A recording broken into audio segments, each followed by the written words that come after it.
ततो युद्धपरिश्रान्तं समरे चिन्तया स्थितं रावणं चाग्रतो दृष्ट्वा युद्धाय समुपस्थितं दैवतैश्च समागम्य द्रष्टुमभाग्यतोरणम् उपागम्य ब्रवीद्रामागस्त्यो भगवान् ऋषिः राम राम महाबाहो शृणु गुह्यं सनातनं येन सर्वान् नरीन् वत्सा समरे विजयिष्यसि आदित्यहृदयं पुण्यं सर्वशत्रुविनाशनं जयावहं जपे नित्यम् अक्षयं परमं शिवम् सर्वमङ्गलमाङ्गल्यं सर्वपापप्रणाशनं चिन्ताशोकप्रशमनमायुर्वर्धनमुत्तमम् रश्मिमन्तं समुद्यन्तं देवासुरनमस्कृतं पूजयस्व विवस्वन्तं भास्करं भुवनेश्वरं सर्वदेवात्मको ह्येष तेजस्वी रश्मिभावनः एष देवासुरगणान् लोकान् पाति गभस्तिभिः एष ब्रह्मा च विष्णुश्च शिवस्कन्द प्रजापतिः महीन्द्रो धनदत्कालो यमः सोमो ह्यपाम्पतिः पितरो वसवः साध्या ह्यश्विनौ मरुतो मनुः वायुर्वह्निः प्रजाप्राण ऋतुकर्ता प्रभाकरः आदित्यः सविता सूर्यः खगः पूषा गभस्तिमान् सुवर्णसदृशो भानुर्हिरण्यरेता दिवाकरः हरितश्वः सहस्रार्चिः सप्तसप्तिर्मरीचिमान् तिमिरोन्मन्थनशम्भुस्त्वष्टा मार्ताण्डांशुमान् हिरण्यगर्भः शिशिरस्थपनो भास्करो रविः अग्निगर्भोदिते पुत्रः शङ्खः शिशिरनाशनः व्योमनाथस्तमो भेदी ऋग्यच्चु सामपारगः घनवृष्टिरपां मित्रो विन्ध्यवेधिप्लवङ्गमः आतपी मण्डली मृत्युः पिङ्गळः सर्वतापनः कविर्विश्वो महातेजा रक्तः सर्वभवोद्भवः नक्षत्रग्रहताराणाम् अधिपो विश्वभावनः तेजसामपि तेजस्वी द्वादशात्मन्नमोऽस्तु ते नमः पूर्वाय गिरये पश्चिमायात्रये नमः ज्योतिर्गणानां पतये दीनाधिपतये नमः जयाय जयभद्राय हर्यश्वाय नमो नमः नमो नमः सहस्रांशो आदित्याय नमो नमः नमः उग्राय वीराय सारङ्गाय नमो नमः नमः पद्मप्रबोधाय मार्ताण्डाय नमो नमः ब्रह्मेशानाच्युतेशाय सूर्यादित्यवर्चसे भास्वते सर्वभक्षाय रौद्राय वपुषे नमः तमोघ्नाय हिमघ्नाय शत्रुघ्नायामितात्मने कृतघ्नघ्नाय देवाय ज्योतिषां पतये नमः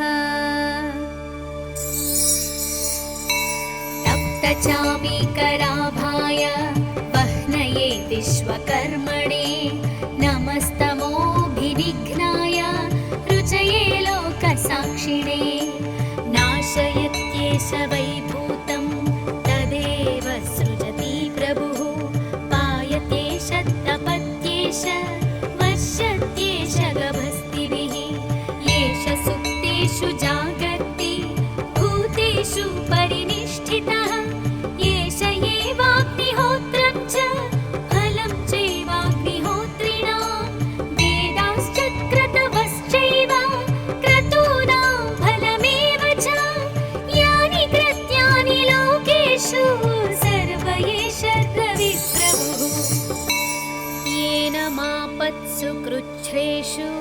कान्तारेषु भयेषु च कीर्तियन् पुरुषः कश्चिन्नावसीदति राघव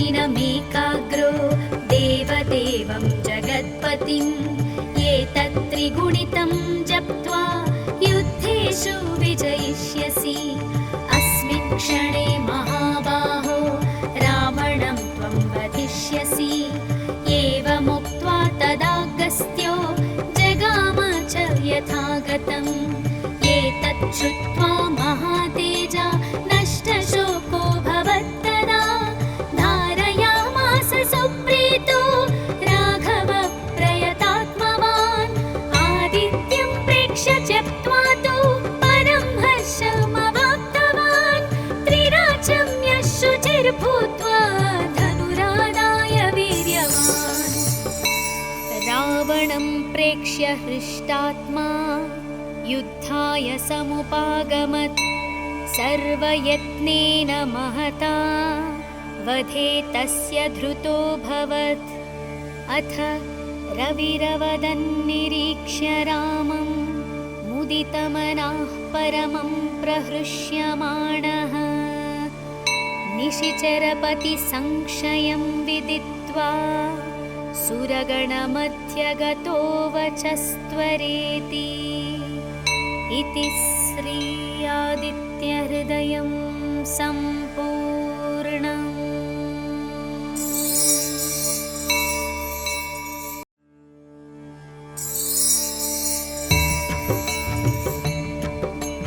ततो युद्धपरिश्रान्तं समरे चिन्तया स्थितं रावणं चाग्रतो दृष्ट्वा युद्धाय समुपस्थितम् दैवतैश्च समागम्य द्रष्टुमभाग्यतोरणम् उपागम्य ब्रवीद्रामागस्त्यो भगवान् ऋषिः राम राम महाबाहो शृणु गुह्यं सनातनं येन सर्वान् नरीन् वत्सा समरे विजयिष्यसि आदित्यहृदयं पुण्यं सर्वशत्रुविनाशनं जयावहं जपे नित्यम् अक्षयं परमं शिवम् सर्वमङ्गलमाङ्गल्यं सर्वपापप्रणाशनं चिन्ताशोकप्रशमनमायुर्वर्धनमुत्तमम् रश्मिमन्तं समुद्यन्तं देवासुरनमस्कृतं पूजयस्व विवस्वन्तं भास्करं भुवनेश्वरं सर्वदेवात्मको ह्येष तेजस्वी रश्मिभावनः एष देवासुरगणान् लोकान् पाति गभस्तिभिः एष ब्रह्मा च विष्णुश्च शिवस्कन्द प्रजापतिः महीन्द्रो धनदत्कालो यमः सोमो ह्यपाम्पतिः पितरो वसवः साध्या ह्यश्विनौ मरुतो मनुः वायुर्वह्निः प्रजाप्राण ऋतुकर्ता प्रभाकरः आदित्यः सविता सूर्यः खगपूषा गभस्तिमान् सुवर्णसदृशो भानुर्हिरण्यरेता दिवाकरः हरितश्वः सहस्रार्चिः सप्तसप्तिर्मरीचिमान् तिमिरोन्मन्थनशम्भुस्त्वष्टा मार्ताण्डांशुमान् हिरण्यगर्भः शिशिरस्थपनो भास्करो रविः अग्निगर्भोदिते पुत्रः शङ्खः शिशिरनाशनः व्योमनाथस्तमो भेदी ऋग्यज्जुसामपारगः घनवृष्टिरपां मित्रो विन्ध्यवेधिप्लवङ्गमः आतपी मण्डली मृत्युः पिङ्गळः सर्वतापनः कविर्विश्वो महातेजा रक्तः सर्वभवोद्भवः नक्षत्रग्रहताराणाम् अधिपो विश्वभावनः तेजसामपि तेजस्वी द्वादशात्मन्नमोऽस्तु ते। नमः पूर्वाय गिरये पश्चिमायात्रये नमः। ज्योतिर्गणानां पतये दीनाधिपतये नमः।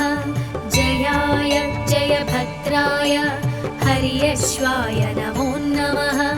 नमो नमः सहस्रांशो आदित्याय नमो नमः। नमः उग्राय वीराय सारंगाय नमो नमः। नमः पद्मप्रबोधाय मार्ताण्डाय नमो नमः। ब्रह्मेशानाच्युतेशाय सूर्यादित्यवर्चसे भास्वते सर्वभक्षाय रौद्राय वपुषे नमः।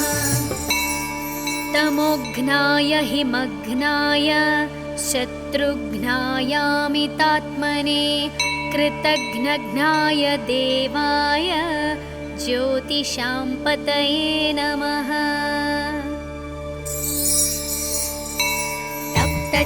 तप्तचामीकराभाय वह्नये विश्वकर्मणे नमस्तमोभिनिघ्नाय रुचये लोकसाक्षिणे।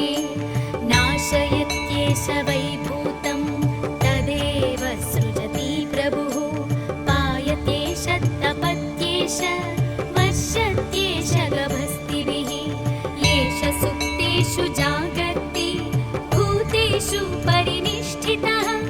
येष एवाग्निहोत्रं च फलं चैवाग्निहोत्रिणां। वेदाश्च क्रतवश्चैव क्रतूनां फलमेव च। यानि कृत्यानि लोकेषु सर्व एष रविप्रभुः। येन मापत्सु कृच्छ्रेषु कान्तारेषु भयेषु च कीर्तयन् पुरुषः कश्चिन्नावसीदति राघव।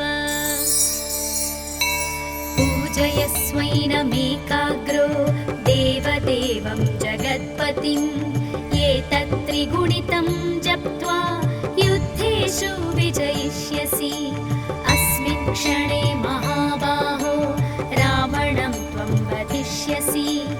एवमुक्त्वा तदागस्त्यो जगाम च यथागतम्। एतत् श्रुत्वा महातेजा नष्टशोको भवत्तदा। धारयामास सुप्रीतो राघव प्रयतात्मवान्। आदित्यं प्रेक्ष्य त्यक्त्वा तु परं हर्षमवाप्तवान्। त्रिराचम्य शुचिर्भूत्वा धनुरादाय वीर्यवान्। रावणं प्रेक्ष्य हृष्टात्मा युद्धाय समुपागमत्। सर्वयत्नेन महता वधे तस्य धृतोऽभवत्। अथ रविरवदन्निरीक्ष्य रामं मुदितमनाः परमं प्रहृष्यमाणः। निशिचरपतिसंशयं विदित्वा सुरगणमध्यगतो वचस्त्वरेति। इति श्री आदित्यहृदयं सम्पूर्णम्।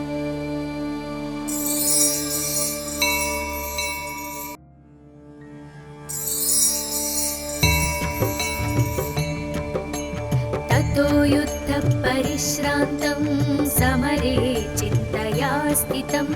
रावणं चाग्रतो दृष्ट्वा युद्धाय समुपस्थितम्। दैवतैश्च समागम्य द्रष्टुमभाग्यतोरणम्। उपागम्य ब्रवीद्राम अगस्त्यो भगवान् ऋषिः। राम राम महाबाहो शृणु गुह्यं सनातनं। येन सर्वान् नरीन् वत्सा समरे विजयिष्यसि। आदित्यहृदयं पुण्यं सर्वशत्रुविनाशनं। जयावहं जपे नित्यम् अक्षयं परमं शिवम्। सर्वमङ्गलमाङ्गल्यं सर्वपापप्रणाशनं चिन्ताशोकप्रशमनमायुर्वर्धनमुत्तमम् रश्मिमन्तं समुद्यन्तं देवासुरनमस्कृतं पूजयस्व विवस्वन्तं भास्करं भुवनेश्वरं सर्वदेवात्मको ह्येष तेजस्वी रश्मिभावनः एष देवासुरगणान् लोकान् पाति गभस्तिभिः एष ब्रह्मा च विष्णुश्च शिवस्कन्द प्रजापतिः महीन्द्रो धनदत्कालो यमः सोमो ह्यपाम्पतिः पितरो वसवः साध्या ह्यश्विनौ मरुतो मनुः वायुर्वह्निः प्रजाप्राण ऋतुकर्ता प्रभाकरः आदित्यः सविता सूर्यः खगः पूषा गभस्तिमान् सुवर्णसदृशो भानुर्हिरण्यरेता दिवाकरः हरितश्वः सहस्रार्चिः सप्तसप्तिर्मरीचिमान् तिमिरोन्मन्थनशम्भुस्त्वष्टा मार्ताण्डांशुमान् हिरण्यगर्भः शिशिरस्थपनो भास्करो रविः अग्निगर्भोदिते पुत्रः शङ्खः शिशिरनाशनः व्योमनाथस्तमो भेदी ऋग्यच्युसामपारगः घनवृष्टिरपां मित्रो विन्ध्यवेधिप्लवङ्गमः आतपी मण्डली मृत्युः पिङ्गळः सर्वतापनः कविर्विश्वो महातेजा रक्तः सर्वभवोद्भवः नक्षत्रग्रहताराणाम् अधिपो विश्वभावनः तेजसामपि तेजस्वी द्वादशात्मन्नमोऽस्तु ते नमः पूर्वाय गिरये पश्चिमायात्रये नमः ज्योतिर्गणानां पतये दीनाधिपतये नमः जयाय जयभद्राय हर्यश्वाय नमो नमः नमो नमः सहस्रांशो आदित्याय नमो नमः नमः उग्राय वीराय सारंगाय नमो नमः नमः पद्मप्रबोधाय मार्ताण्डाय नमो नमः ब्रह्मेशानाच्युतेशाय सूर्यादित्यवर्चसे भास्वते सर्वभक्षाय रौद्राय वपुषे नमः तमोघ्नाय हिमघ्नाय शत्रुघ्नायामितात्मने कृतघ्नघ्नाय देवाय ज्योतिषां पतये नमः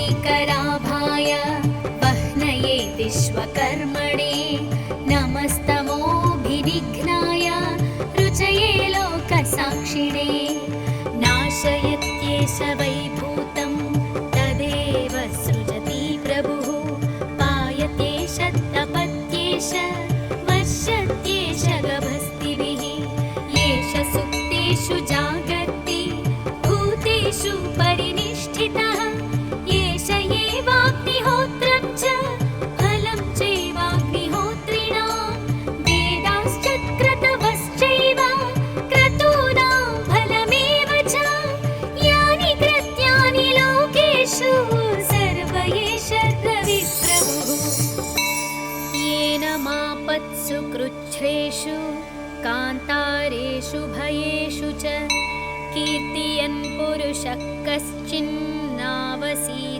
राघव पूजयस्वैनमेकाग्रो देवदेवं जगत्पतिं एतत्त्रिगुणितं जप्त्वा युद्धेषु विजयिष्यसि अस्मिन् क्षणे महाबाहो रावणं त्वं वधिष्यसि एवमुक्त्वा तदागस्त्यो जगाम च यथागतम् एतत् श्रुत्वा महातेजा नष्टशोको भवत्तदा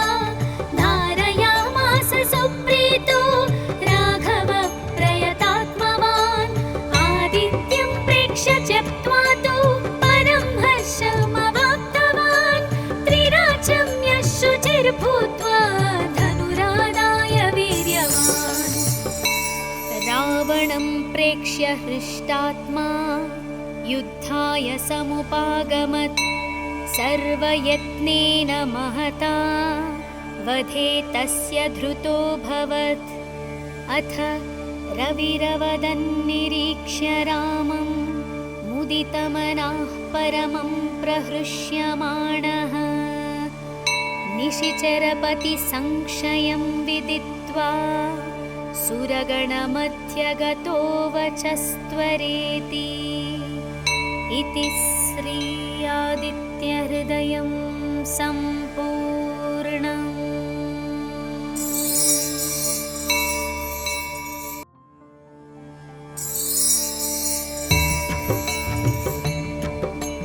ततो युद्धपरिश्रान्तं समरे चिन्तया स्थितं रावणं चाग्रतो दृष्ट्वा युद्धाय समुपस्थितम्। दैवतैश्च समागम्य द्रष्टुमभाग्यतोरणम्।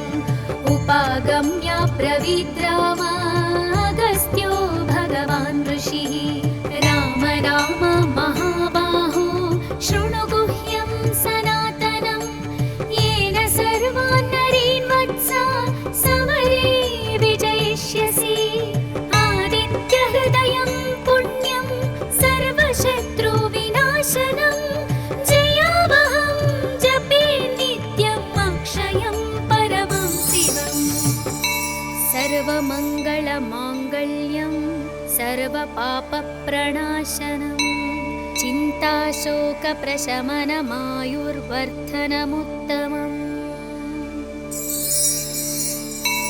रश्मिमन्तं समुद्यन्तं देवासुरनमस्कृतं। पूजयस्व विवस्वन्तं भास्करं भुवनेश्वरं।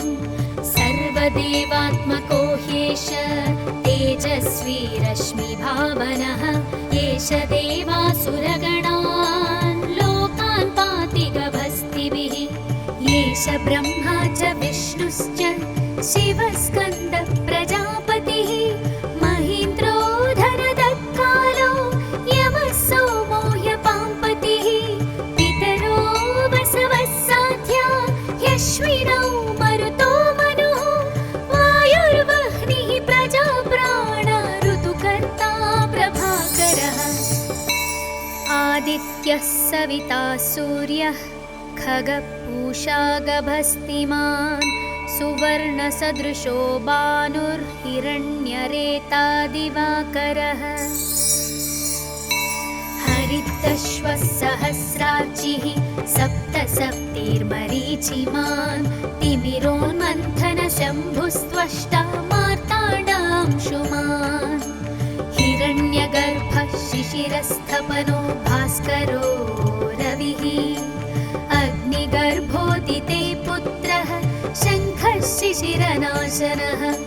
व्योमनाथस्तमो भेदी ऋग्यच्युसामपारगः। घनवृष्टिरपां मित्रो विन्ध्यवेधिप्लवङ्गमः। आतपी मण्डली मृत्युः पिङ्गळः सर्वतापनः। कविर्विश्वो महातेजा रक्तः सर्वभवोद्भवः। नक्षत्रग्रहताराणां अधिपो विश्वभावनः। तेजसामपि तेजस्वी द्वादशात्मन्नमोऽस्तु ते। नमः पूर्वाय गिरये पश्चिमायात्रये नमः। ज्योतिर्गणानां पतये दीनाधिपतये नमः। जयाय जयभद्राय हर्यश्वाय नमो नमः। नमो नमः सहस्रांशो आदित्याय नमो नमः। नमः उग्राय वीराय सारङ्गाय नमो नमः। नमः पद्मप्रबोधाय मार्ताण्डाय नमो नमः। ब्रह्मेशानाच्युतेशाय सूर्यादित्यवर्चसे भास्वते सर्वभक्षाय रौद्राय वपुषे नमः। तमोघ्नाय हिमघ्नाय शत्रुघ्नायामितात्मने कृतघ्नघ्नाय देवाय ज्योतिषां पतये नमः।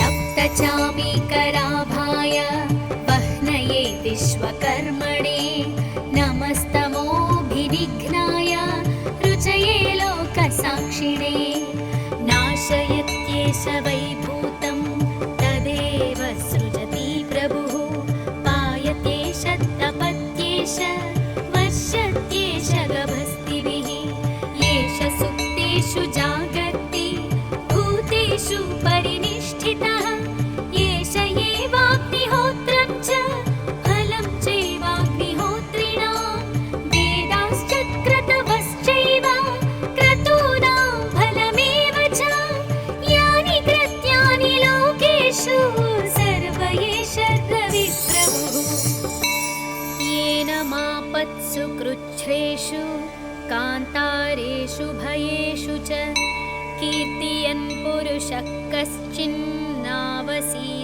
राघव पूजयस्वैनमेकाग्रो देवदेवं जगत्पतिं एतत्त्रिगुणितं जप्त्वा युद्धेषु विजयिष्यसि अस्मिन् क्षणे महाबाहो रावणं त्वं वधिष्यसि एवमुक्त्वा तदागस्त्यो जगाम च यथागतम् एतत् श्रुत्वा महातेजा नष्टशोको भवत्तदा धारयामास सुप्रीतो राघव प्रयतात्मवान् आदित्यं प्रेक्ष्य त्यक्त्वा तु परं हर्षमवाप्तवान् त्रिराचम्य शुचिर्भूत्वा धनुरादाय वीर्यवान् रावणं प्रेक्ष्य हृष्टात्मा युद्धाय समुपागमत् सर्वयत्नेन महता वधे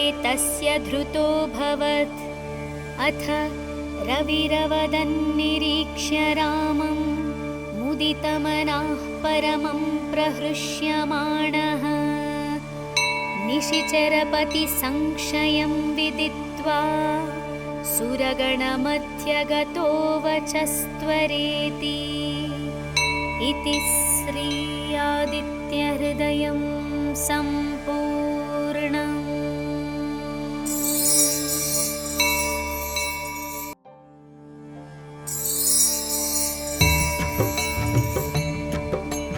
ततो युद्धपरिश्रान्तं समरे चिन्तया स्थितं रावणं चाक्रतो दृष्ट्वा युद्धाय समुपस्थितं दैवतैश्च समागम्य द्रष्टुमभाग्यतोरणम् उपागम्य ब्रवीद्रामागस्त्यो भगवान् ऋषिः राम राम महाबाहो शृणु गुह्यं सनातनं येन सर्वान् नरीन् वत्सा समरे विजयिष्यसि आदित्यहृदयं पुण्यं सर्वशत्रुविनाशनं जयावहं जपे नित्यम् अक्षयं परमं शिवम् सर्वमङ्गलमाङ्गल्यं सर्वपापप्रणाशनं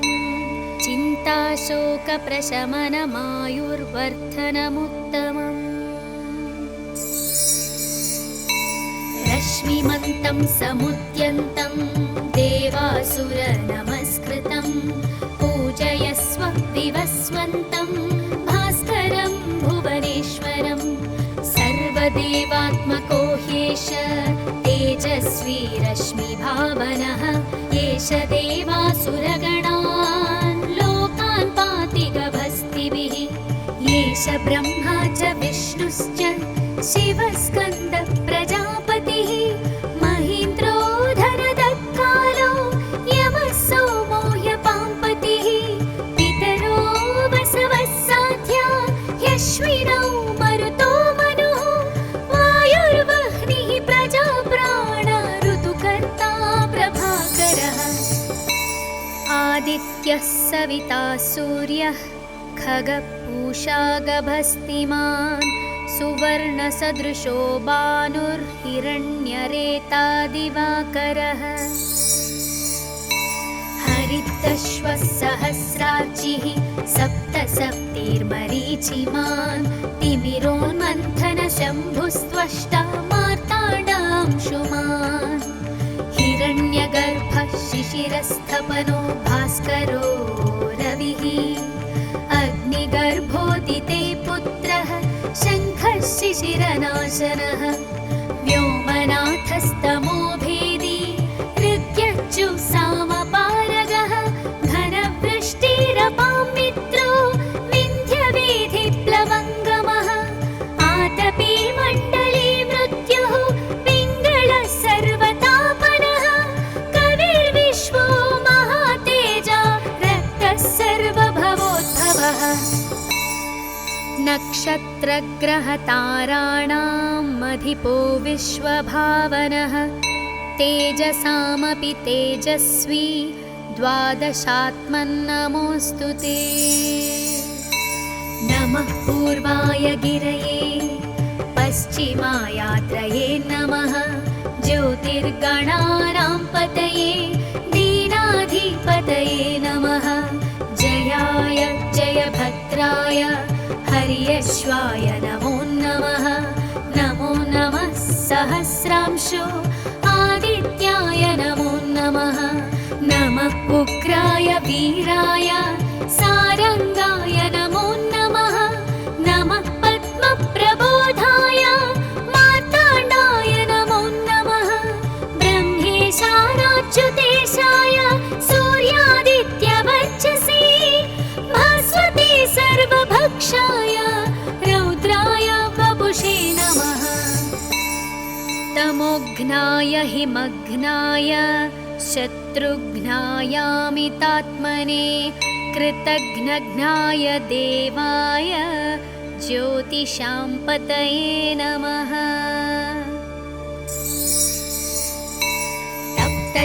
तप्तचामीकराभाय वह्नये विश्वकर्मणे नमस्तमोभिनिघ्नाय रुचये लोकसाक्षिणे नाशयत्येष वैभूतं तदेव सृजति प्रभुः पायतेष तपत्येष वर्षत्येष गभस्तिभिः येष सुप्तेषु जागर्ति भूतेषु परिनिष्ठितः येष एवाग्निहोत्रं च फलं चैवाग्निहोत्रिणां वेदाश्च क्रतवश्चैव क्रतूनां फलमेव च यानि कृत्यानि लोकेषु सर्व एष रविप्रभुः येन मापत्सु कृच्छ्रेषु कान्तारेषु भयेषु च कीर्तयन् पुरुषः कश्चिन्नावसीदति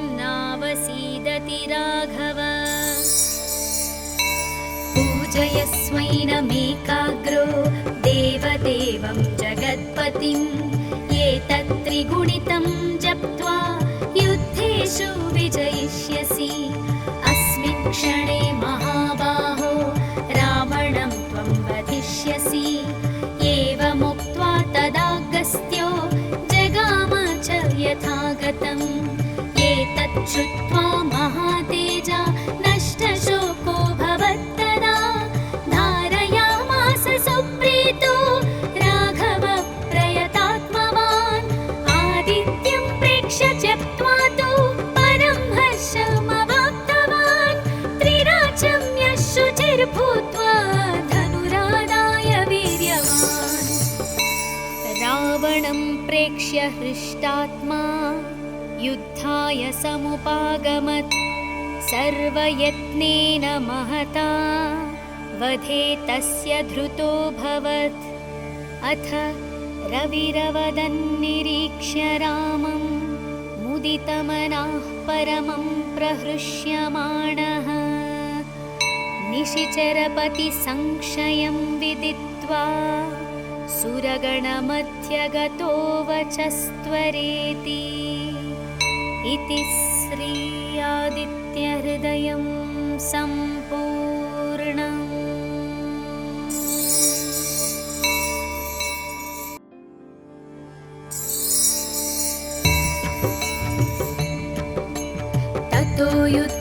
परिश्रान्तं समरे चिन्तया स्थितं रावणं चाग्रतो दृष्ट्वा युद्धाय समुपस्थितं दैवतैश्च समागम्य द्रष्टुमभाग्यतोरणम् उपागम्य ब्रवीद्राम अगस्त्यो भगवान् ऋषिः राम राम महाबाहो शृणु गुह्यं सनातनं येन सर्वान् नरीन् वत्स समरे विजयिष्यसि आदित्यहृदयं पुण्यं सर्वशत्रुविनाशनं जयावहं जपे नित्यम् अक्षयं परमं शिवम् सर्वमङ्गलमाङ्गल्यं सर्वपापप्रणाशनं चिन्ताशोकप्रशमनमायुर्वर्धनमुत्तमम् रश्मिमन्तं समुद्यन्तं देवासुरनमस्कृतं पूजयस्व विवस्वन्तं भास्करं भुवनेश्वरं सर्वदेवात्मको ह्येष तेजस्वी रश्मिभावनः एष देवासुरगणान् लोकान् पाति गभस्तिभिः एष ब्रह्मा च विष्णुश्च शिवस्कन्द प्रजापतिः महीन्द्रो धनदत्कालो यमः सोमो ह्यपाम्पतिः पितरो वसवः साध्या ह्यश्विनौ मरुतो मनुः वायुर्वह्निः प्रजाप्राण ऋतुकर्ता प्रभाकरः आदित्यः सविता सूर्यः खगपूषा गभस्तिमान् सुवर्णसदृशो भानुर्हिरण्यरेता दिवाकरः हरितश्वः सहस्रार्चिः सप्तसप्तिर्मरीचिमान् तिमिरोन्मन्थनशम्भुस्त्वष्टा मार्ताण्डांशुमान् हिरण्यगर्भः शिशिरस्थपनो भास्करो रविः अग्निगर्भोदिते पुत्रः शङ्खः शिशिरनाशनः व्योमनाथस्तमो भेदी ऋग्यज्जु सामपारगः घनवृष्टिरपां मित्रो विन्ध्यवेधिप्लवङ्गमः आतपी मण्डली मृत्युः पिङ्गळः सर्वतापनः कविर्विश्वो महातेजा रक्तः सर्वभवोद्भवः नक्षत्रग्रहताराणाम् अधिपो विश्वभावनः तेजसामपि तेजस्वी द्वादशात्मन्नमोऽस्तु ते नमः पूर्वाय गिरये पश्चिमायात्रये नमः ज्योतिर्गणानां पतये दीनाधिपतये नमः जयाय जयभद्राय हर्यश्वाय नमो नमः नमो नमः सहस्रांशो आदित्याय नमो नमः नमः उग्राय वीराय सारंगाय नमो नमः नमः पद्मप्रबोधाय मार्ताण्डाय नमो नमः ब्रह्मेशानाच्युतेशाय सूर्यादित्यवर्चसे भास्वते सर्वभक्षाय रौद्राय वपुषे नमः तमोघ्नाय हिमघ्नाय शत्रुघ्नायामितात्मने कृतघ्नघ्नाय देवाय ज्योतिषां पतये नमः तप्तचामीकराभाय वह्नये विश्वकर्मणे नमस्तमोभिनिघ्नाय रुचये लोकसाक्षिणे नाशयत्येष वैभूतं तदेव सृजति प्रभुः पायत्येष तपत्येष वर्षत्येष गभस्तिभिः येष सुप्तेषु जागर्ति भूतेषु परिनिष्ठितः येष एवाग्निहोत्रं च फलं चैवाग्निहोत्रिणां वेदाश्च क्रतवश्चैव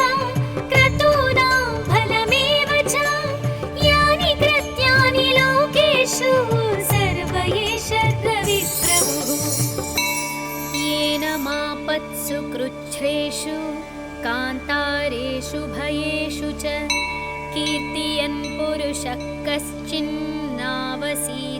राघव पूजयस्वैनमेकाग्रो देवदेवं जगत्पतिम् एतत्त्रिगुणितं जप्त्वा युद्धेषु विजयिष्यसि अस्मिन् क्षणे महाबाहो रावणं त्वं वधिष्यसि एवमुक्त्वा तदागस्त्यो जगाम च यथागतम् एतत् श्रुत्वा महातेजा नष्टशोको भवत्तदा धारयामास सुप्रीतो राघव प्रयतात्मवान् आदित्यं प्रेक्ष्य त्यक्त्वा तु परं हर्षमवाप्तवान् त्रिराचम्य शुचिर्भूत्वा धनुरादाय वीर्यवान् रावणं प्रेक्ष्य हृष्टात्मा युद्धाय समुपागमत् सर्वयत्नेन महता वधे तस्य धृतोऽभवत् अथ रविरवदन्निरीक्ष्य रामं मुदितमनाः परमं प्रहृष्यमाणः निशिचरपतिसंशयं विदित्वा सुरगणमध्यगतो वचस्त्वरेति इति श्री आदित्यहृदयं सम्पूर्णम्।